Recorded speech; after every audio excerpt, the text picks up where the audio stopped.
Alors, je vais déjà vous emmener dans une ferme qui, elle, s'en sort plutôt bien. On va retourner dans le village où tu nous as emmenés en début d'émission, Jean-Sébastien. On retourne à Sainte-Croix-en-Jarret.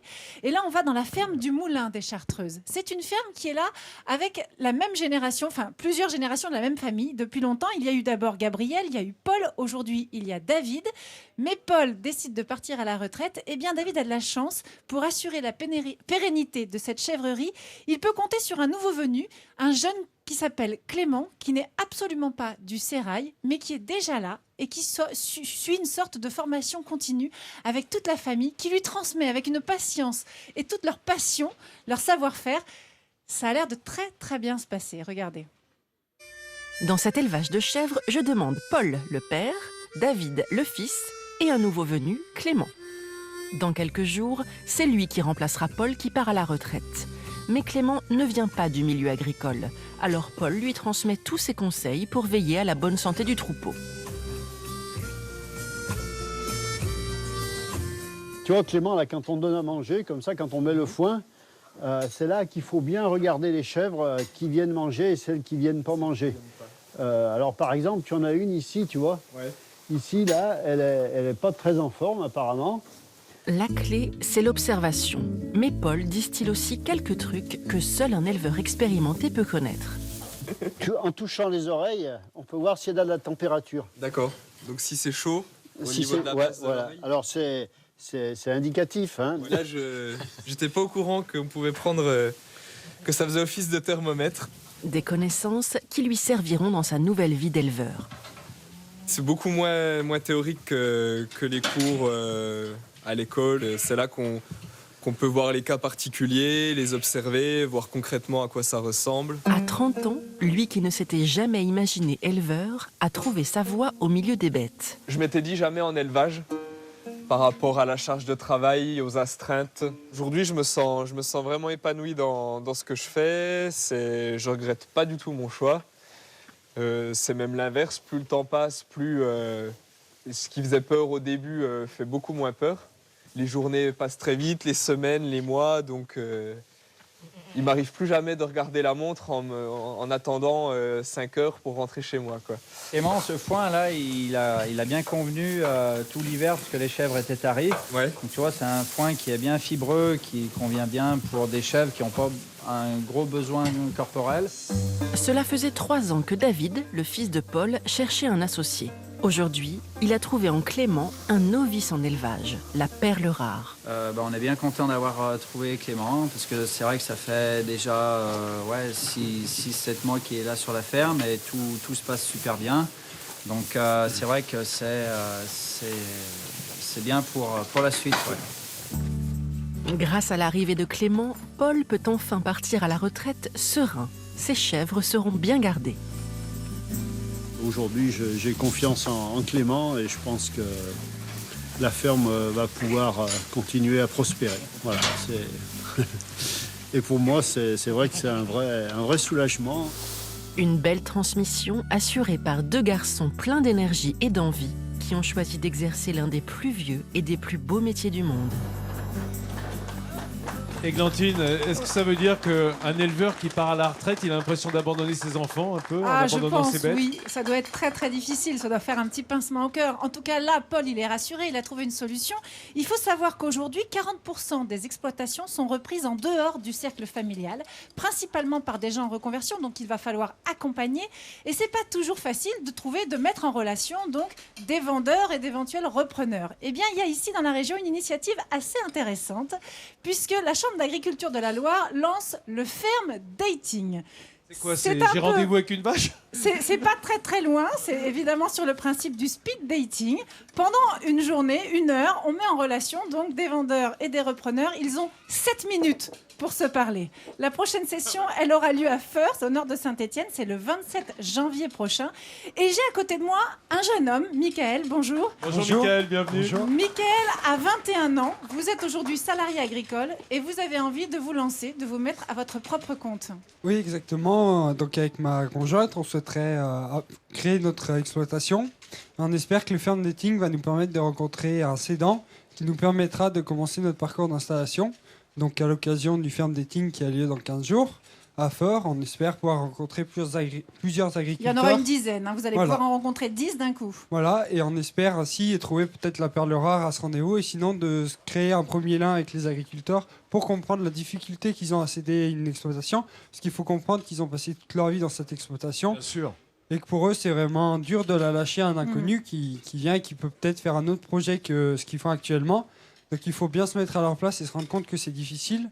Mais c'est important que la ferme continue d'exister pour qu'on ait des produits de qualité. Et du voilà, vous terroir. allez utiliser de votre conviction et de votre savoir pour que ça marche en tout cas. On vous souhaite beaucoup de bonne chance. Oh oui alors. On espère que ce 27 janvier, donc, vous trouverez la ferme de vos rêves. Donc que tout le monde note cette date, hein, tous ceux qui seraient intéressés, c'est le 27 janvier, c'est à Feurs, on dit comme ça, hein, Feurs, à Feurs, et c'est organisé. Donc vous avez 7 minutes chrono pour parler avec un agriculteur, un éleveur. Ah, il Merci faut avoir du feeling Et et de bonne chance. l'intuition. Et nous, on est très heureux à Midi en France d'aider ce genre d'initiative parce que voir des jeunes qui s'installent dans la profession agricole, ça nous 21 touche ans à peine. énormément. Non, mais Oui. c'est fantastique. Voilà. Voilà, avec les difficultés que ça représente. Alors, courage, hein. Faut y aller. Hein. Il faut de l'entrain, il faut de l'allant. Bravo, Bon, j'en sais, on va retourner au On village, nous aussi. va continuer exactement dans le même esprit. Dans la ruralité, il se passe quelque chose en France que vous ne savez peut-être pas, c'est qu'un village sur deux, aujourd'hui, n'a plus de commerce, n'a plus de service. Et on va aller à Chandieu. À Chandieu, en 2015, il y avait une urgence. La poste allait fermer. Alors, il y a un projet qui est né, celui d'une conciergerie de village. Qu'est-ce que c'est une conciergerie de village? C'est juste une idée géniale. 8h30 du matin, Pauline va faire son marché. Pas de rayon ni de chariot pour la jeune fille. C'est Julien, le maraîcher bio, qui va la servir en direct du champ. Il m'en faudrait 4-5 kilos si tu peux des carottes. 4-5 kilos. 5 kilos de carottes, autant de poireaux, mais aussi du céleri. La jeune fille fait le plein. Mais tous ces produits ne vont pas finir dans son assiette, mais dans une boutique un peu particulière du village de Chandieu.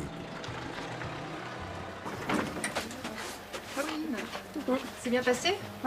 Et vous allez voir ce que cette boutique a de particulier. Pendant que Pauline s'occupe des légumes, juste à côté, ça récupère des colis, ça poste des lettres, ça emballe même des cadeaux. Bienvenue dans la conciergerie de campagne multiservice. Bonjour, merci. Donc on fait à la fois les services de la poste, une épicerie de produits locaux essentiellement et un petit espace snacking, petite restauration. On fait également tout ce qui est pressing, cordonnerie, gaz, retouches. Cette conciergerie solidaire ramène donc de la vie dans ce village de 1800 habitants. Elle travaille aussi en partenariat avec plus de 40 commerces dans toute la Loire. Et en moins d'un an, cette entreprise est devenue incontournable. Ce qui est intéressant pour moi, c'est la proximité. Et vous voyez, j'ai encore mes pantoufles.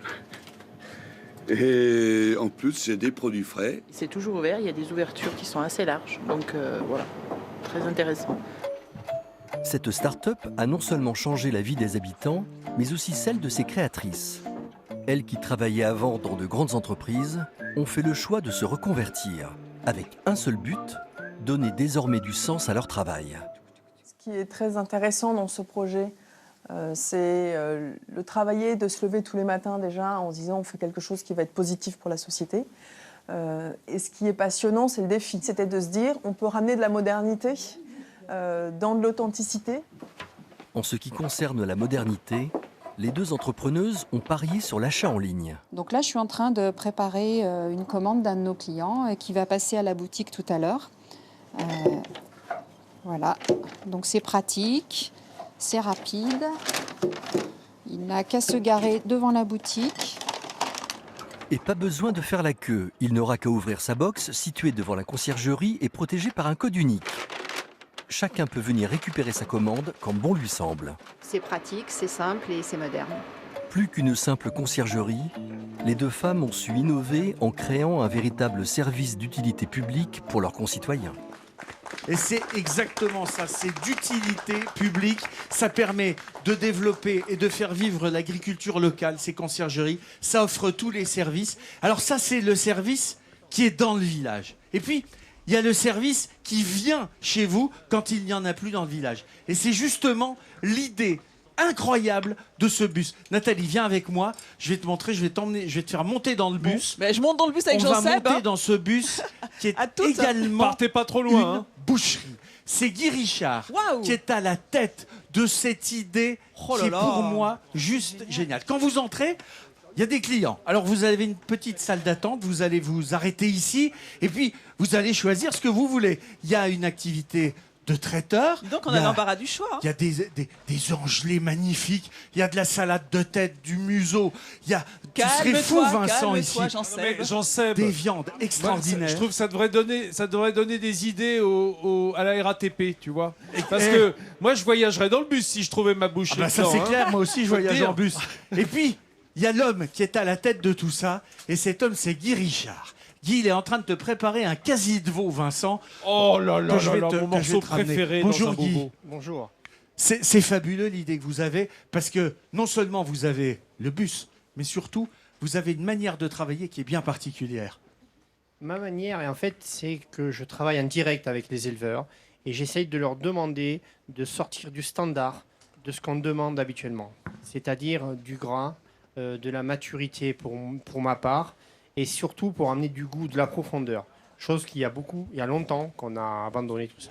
Vous choisissez vos bêtes sur pied, vous les faites élever pour vous et vous les achetez entières. Entière. Et je fais maturer entière. Ça, c'est très important. On voit des carrés de côte de bœuf. Moi, c'est la bête entière. Oh là là, C'est-à-dire carcasse qu'on peut cuisiner entière, du tête à la incroyable. queue, et ça a du goût, ça a de la saveur, ça a de la profondeur. Ça, On a- c'est très important. On a l'assurance d'avoir des produits de qualité. De avec qualité. Et je suis en direct avec les éleveurs. Et ils me suivent depuis 10 ans. Et je leur demande de tels produits. C'est pas évident parce qu'ils sont dans un standard. Et de les faire sortir de là, c'est pas évident. Alors, Il faut être bien organisé. Hein. on est sur du produit hyper qualitatif, Guy. Mais Guy, il a un problème. Parce qu'il n'y a pas, en gros, il n'y a pas assez de clients. Vous êtes, il faut qu'il y en ait plus. Alors, Vincent, Oui. on va faire un appel au grand chef. Il y a Oui. Régis Marcon qui vient cette semaine. Oui.